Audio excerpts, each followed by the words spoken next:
আসসালামু আলাইকুম। প্রতিদিনের মতো আজকের রেসিপি হচ্ছে আমার চিনি গুঁড়ো চাল দিয়া এবং মুগ ডাল এবং মসুরের ডাল দিয়ে ভুনা খিচুড়ি। তো আজকের এই ভুনা খিচুড়ি রান্না করব আমি শুধু এমনিতেই কোনো মাংস ব্যবহার করব না। তো আমি প্রথমেই এখানে দেখতেই পাচ্ছেন মসুরের ডাল এবং মুগ ডালগুলো একটু ভেজে নিয়েছি। আর এখানে এই যে আপনার যে প্যানটা দিয়েছি এই প্যানের মধ্যে সরিষার তেল এখানে একটু বেশি করে নিয়েছি, যেহেতু খিচুড়িটা রান্না করবো ভুনা খিচুড়ি, তো সেক্ষেত্রে আমার এখানে একটু তেলটা একটু বেশিই লাগবে। এই গরম তেলে পেঁয়াজ কুচি দিয়ে এখানে লবণ স্বাদ মতো দিয়ে এটা একটু নেড়েচেড়ে করে নিচ্ছি, কারণ আমি এই তেলেই এই খিচুড়ির মশলাটা আমি এখানে ভুনা করবো। দেখতেই পাচ্ছেন পেঁয়াজগুলো আমার ভাজা হয়ে গেছে, খুব সুন্দর ভাজা করেছি। এখানে যেহেতু এটা ভুনা খিচুড়ি, তো এটা একটু কড়া ভাজা করে নিয়েছি।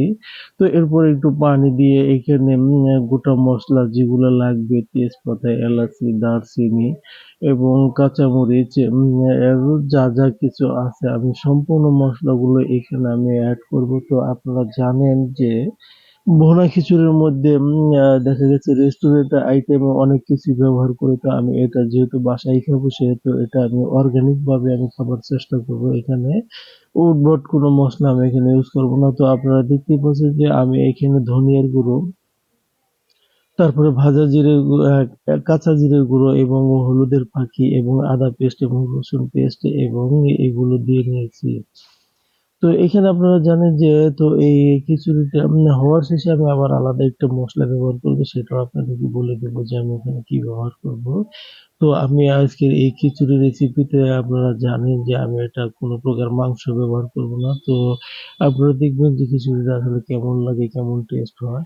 তো আমি মসুরের ডাল, মুগ ডাল এবং চিনি গুঁড়ো চাল এগুলো আমি ধুয়ে সুন্দর করে জমা দিয়ে নিয়েছিলাম। তো এখন দেখতে পাচ্ছেন মশলাগুলো হয়ে গেছে। তো এই কষানো মশলার মধ্যে আমি এই চালটা এখানে দিয়ে একটু কষিয়ে নিব, একটু ভাজা ভাজা করে নিব। কারণ এই খিচুড়ির ভুনা খিচুড়ির টেস্টটাই হচ্ছে এই ভুনা মশলার সাথে একটু কষিয়ে যদি আপনারা রান্নাটা করতে পারেন, তাহলে সেক্ষেত্রে দেখবেন যে অসাধারণ হয়। দেখতে পাচ্ছেন যে এখানে আমি নেড়ে চেড়ে খুব মশলাটাকে খুব সুন্দর করে চাউলের সাথে নিয়ে গেছি। তো আমার চাউলটা দেখতে পাচ্ছেন ঝরঝরা হয়ে গেছে, ভাজা হয়ে গেছে। তো এখন আমি এখানে যে চাউলের পরিমাণের যে পানিটা লাগবে এই খিচুড়িটা হতে, তো সেই পরিমাণ পানিটা আমি এখানে দিয়ে এখন ঢাকা দিয়ে ঢেকে নিয়েছি।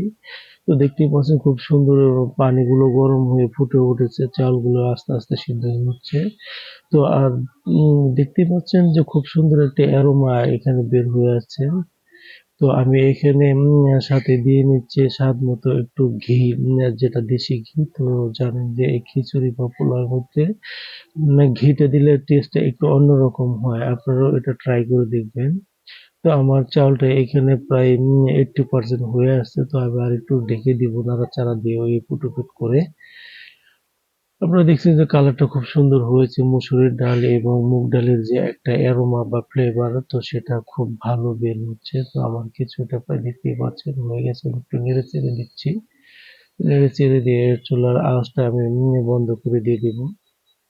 দেখতেই পাচ্ছেন খুব সুন্দর ঝরঝরে ভুনা খিচুড়ি হয়ে গেছে। তো আমি যে উঠিয়ে দেখাইলাম আপনাদের, আমার খিচুড়িটা হয়ে গেছে। আর